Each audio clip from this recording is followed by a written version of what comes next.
Are you a TCM practitioner transitioning your practice from TCM into traditional Japanese medicine, but when you place that needle, you still feel a bit shaky? Then this video is for you. So you've taken the CEUs, you've gone to the weekend workshops, you've purchased all the books, but when you go to place your needle, you're still unconfident if what you're doing is actually applying the medicine correctly. I'm here to tell you that that is a normal thing for even seasoned practitioners trying to transition their practice into Japanese medicine. And today we're going to talk about how it's not about theory, but about the technique. So stay tuned. Now, if this sounds like something that is very interesting for you and you're ready to bridge the gap between your TCM and traditional Japanese medicine practice, then go ahead and sign up to chat with me. Let's talk and see if ShinKyu University is a good fit for your practice. Hi everyone, my name is Maya Suzuki with ShinKyu University, and I was lucky enough to study at one of the most traditional schools in Japan, Toyo Shinkyu Senmon-gakko. There, I achieved not only a 3-year degree, but also became a licensed Japanese acupuncture and moxibustionist. That means I have dual degrees in acupuncture and in moxibustion. Afterward, I came back to the States, got my license here in the US through NCCAOM, and then started teaching other acupuncturists around the world how to truly bridge their gap between TCM and traditional Japanese medicine. Now, one of the things that I've seen time and time again is that no matter where you have trained in the world, if you went to a TCM-based school, you learned that theory was paramount and how you applied that theory was usually not covered. And even if it was covered, it wasn't covered enough. Now, I say that because in Japanese acupuncture and moxibustion, technique is paramount. We want to know the theory, yes, but more importantly, we want to know how that theory is really applied on the body. Not only how the classics are really applied, but also how each particular style and their theory is applied. So whenever we approach a Japanese acupuncture and moxibustion style, we're always thinking about how do we apply the medicine, not theoretically how do we understand the medicine. And this is the number one reason why you cannot learn Japanese acupuncture and moxibustion from a book. It is impossible to learn how to apply a technique without ever seeing it and without ever having a teacher tell you what you're doing right and what you're doing wrong. It's just impossible because books cannot transmit that kind of information. That's also true in this day and age of ChatGPT. ChatGPT cannot instruct you how to be a Japanese acupuncturist because in order to be a true Japanese acupuncturist and moxibustionist, you have to be able to practice in your hands. Now, the Japanese have a theory, or a saying, I should say, called tenouchi.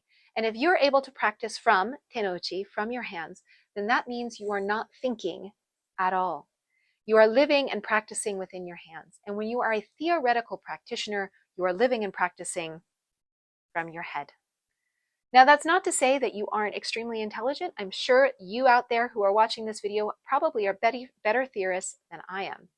But when it comes down to it, learning how to actually apply basic principles in your technique, while it is very easy, is quite difficult to learn even in a weekend workshop. Now, the reason for that is not because it's hard to learn, but more importantly, that most practitioners teaching Japanese acupuncture are extremely tenured in this profession. Like Kiko Sensei. Kiko Sensei has been doing this for decades. She is an amazing practitioner. So she would never bring herself down to the point of teaching foundations because she's already embodied that. Now she's teaching protocols, how to teach people how to treat specific things in the body. And this is true of many practitioners within the Japanese acupuncture field. Nobody is teaching the foundations, the actual technical application of how to apply the theory. And then over and above that, how to start manipulating the technique to truly match the patient in front of them. This is where ShinKyu University does things completely different. And this is where we're going to do things different in this video. So let's learn how the differences, the theoretical understanding of dispersion and tonification actually come into fruition in your technique. Now, I'm sure all of you have heard that you should open or close a hole in your technique, or that you should insert many needles for dispersion, or you should retain needles for tonification. There's so many different classical references for these things. Let's learn together how that actually means in your technique. And one of the first things that's taught to you when you're learning how to tonify and disperse in Japanese acupuncture is how to properly tonify and disperse with both your oshide, what we call our non-dominant hand, and our sashide, our insertive hand. Now let's, for a moment, just put down our needle and really focus on the non-dominant or the oshide. Now I am a right-handed person, so I'm going to be utilizing my tool in my right hand. My oshide is going to be my left hand. Obviously, if you're a left-handed person, this will be flipped. So one of the first things is finding your point. When you find a point, you should massage 3 times and then create an oshide. Now, if you're interested in more about the oshide, definitely go check out my videos on the oshide. I do have a few, and I'll break it down for you there. So again, we're opening the point. Now notice that I'm not pushing into my needle pillow here. It's just a really gentle weight of the hand. If you can see on my hand, very weight of the hand. And I'm also not moving the tissues around. I'm staying in one point and just moving the pad of my finger around. Now this is a very different thing than this. This can be very painful. This is very painful if you're squishing on someone's skin. And also for kids, they just don't like that. But this kind of prepares the point for you to touch it. Now, after we insert, then we have to do something very, very important. And that is we have to close the point if we are tonifying. So to show you again, so insertion, oshiri closes, closing the point. Now this is way different than dispersion, where I would insert, leave the point open. To show you again, insert, leave the point open. And so these are 2 very classical things that are referenced, right? To close your point or to leave the point open are 2 classically referenced things of tonification that are spoken about in TCM, but are never truly covered in technique in any school that I've ever known about. If there is a school, if in your school you learned this technically, I would love to know which school you went to. Please let me know in the comments below. All right, so let's get into something even more technical. And that is, how deep is tonification and how shallow is dispersion? Because the classical reference for tonification should always be deep, slow, and few. You insert your needle deeply, you retain the needle, and you take your time at the point. Now this could be your retention of needles for 10 to 20 minutes, right? This could also be just an insertion, and if we were to do a freehand technique, same thing. Freehand insertion, deep to the point, allowing that needle to retain for even 30 seconds, allowing the key to gather, closing the point. Now this is of course different than dispersion. Dispersion, I might go shallow, take it out, shallow, take it out, shallow, inserted needle, yeah? Take it out, point is left open. Now there are so many more things that you can learn about dispersion and tonification within Japanese acupuncture foundations. But these 2 things, really deep, slow, and few, quick, shallow, and many for dispersion. Again, deep, slow, and few for tonification, quick, shallow, and many for dispersion, are foundational thought patterns for those 2 techniques if we were to split them into categories. And then of course we also have leaving our point closed or open. These are just a few of the many techniques that are very, very important in Japanese acupuncture that just simply are not taught in TCM education. So if you're watching this and like, wow, I've never learned that before, please don't feel bad. This has nothing to do with how good or bad your school was or how good and bad your teachers were. It's just simply not part of the education in TCM and a foundational and crucial part of a Japanese acupuncture and moxibustion education. Now this is of course something that you cannot learn very quickly on a quick YouTube video like this or from a webinar or even a weekend workshop. Really learning and understanding the foundations is truly important in building and bridging that gap.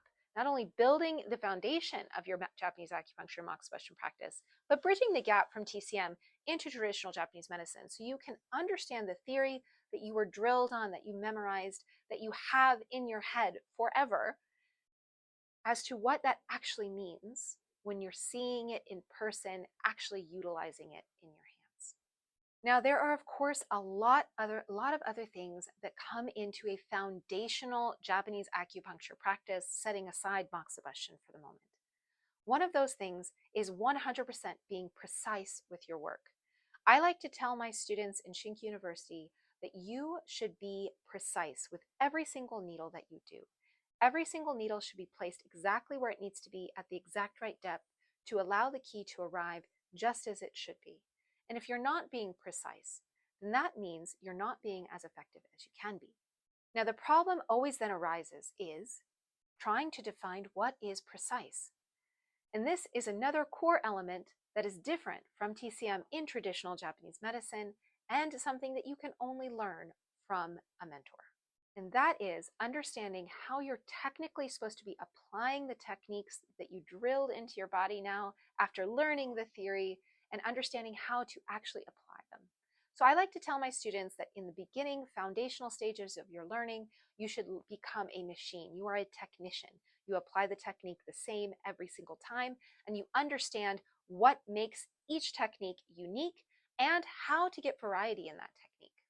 Now, once you move on to being a clinician, someone who actually applies that technique to real world people, then you need to understand how to technically change your technique, how to technically manipulate it to get slight variations in order to apply that technique correctly for how that patient's body is presenting today and for what they need today. Now, the last and final thing that you must learn from a mentor and must be guided on in your journey is after you've technically become superior, you've clinically become masterful. The last and final stage is throwing it all away and actually being within your hands, what the Japanese call te-no-uchi. And you should be able to decide with your hands what the point needs and how to address that point without having to think at all. And now, I know it sounds a bit counterintuitive because I said, well, you need a mentor to do this. You can't do this on your own. And that's because if you don't have a mentor addressing the mistakes that you've been making through your technical education and your application of that technique, that by the time you get to trying to check out up here and only be tuned in here on your hands, then you start to become very confused. And this is where you start to get huge variations in the results of your practice. Now, one of the things I hear so often, too often, from the people that I speak to, the acupuncturists around the world trying to transition their practice from TCM into traditional Japanese medicine, is that they get great results with some clients and then downright awful results with others. And they can't seem to figure out what the difference is. Sometimes it's the same patient that you get a great result today and an awful result tomorrow. And I'm going to let you in on a little hint for watching this far into the video. The reason why those results are different is because your hands are not working well that day, and instead your brain is overriding your hands. When you're too much in your head, when you're thinking about it, when you're analyzing, when you're overdoing it, when you're following the protocol to a T, that's usually when things don't work out according to plan. Think about it. All the masters of Japanese acupuncture, Shurodemme, Yokoto Kampu sensei, all of these amazing practitioners, they're not thinking while they're treating. They're just moving. And that's why it looks like such a meditation when they practice. That's why it looks so easy, so flowing. It's because they are living within their hands, in te-no-uchi. And it's very important for you to get there. Not only because it allows you to be more free, more effective, but it just feels better. For those runners who are watching this, you know what I'm talking about. There's a time when your brain shuts off in a run, when you can just run. They call it runner's high. And you just stop thinking. You're just moving. You're within the movement. That's what you want to achieve with your acupuncture as well, and with your moxibustion. Now, recently, I had a workshop in Costa Rica, and one of my mentees, John, who, if you're unfamiliar with John, I've done an interview with him. I would love for you to watch it. He pulled me aside and gave me some feedback on the ShinKyu University program. Now, myself, who, if you didn't know, almost always has imposter syndrome, is almost always worried when someone gives me feedback on what they've been learning. I want to hear it, but there's a part of me that's always like, oh, I hope it's okay and good news. But what he told me floored me. And that was that he finally felt like he was doing acupuncture the way that he envisioned before he went to school. He finally felt like he was treating people and not just reading a book. And it was a conversation that made both him and me break down into tears. It's something that I want everybody who is an acupuncturist out there to achieve, to feel truly in tune with their client and truly effective with their treatments. Again, this not only makes you a more confident practitioner, a more effective practitioner, you're having fun at your job. And on top of that, when you're good at your job, it's going to show up for you financially in your clinic, and it's going to show up in your community. The word will get out that you are helping people, and that will make your clinic busy. Having a busy clinic, a happy clinic, one that's relaxed and flowing, confident, and at its utmost effective, is a clinic that will succeed for you as not only a profession, but as a lifelong career. These are goals that all of us have, and I want to help you achieve them. So if this sounds like something you're really interested in doing, really bridging that gap between your TCM and traditional Japanese medicine, then I would love to talk to you. There's a link for a chat that we can have in the description box below. Go ahead and pick a time that works for you. If there isn't a good time, feel free to reach out to me. But really, this talk is about how to help you achieve confidence, clarity, competence in your clinic so that you can bridge the gap between your TCM and traditional Japanese medicine, and so you can have fun and relaxed and be happy in your clinic. All right, thank you everybody for watching this far. Again, I would love to talk to you. Please do reach out, and please don't forget to like, subscribe, and hit the bell for notifications about videos all about traditional Japanese acupuncture, moxibustion, and so much more. Thank you so much for watching again. And if you would like to work on your moxa practice and get confidence there, you're going to want to check out this video right over here.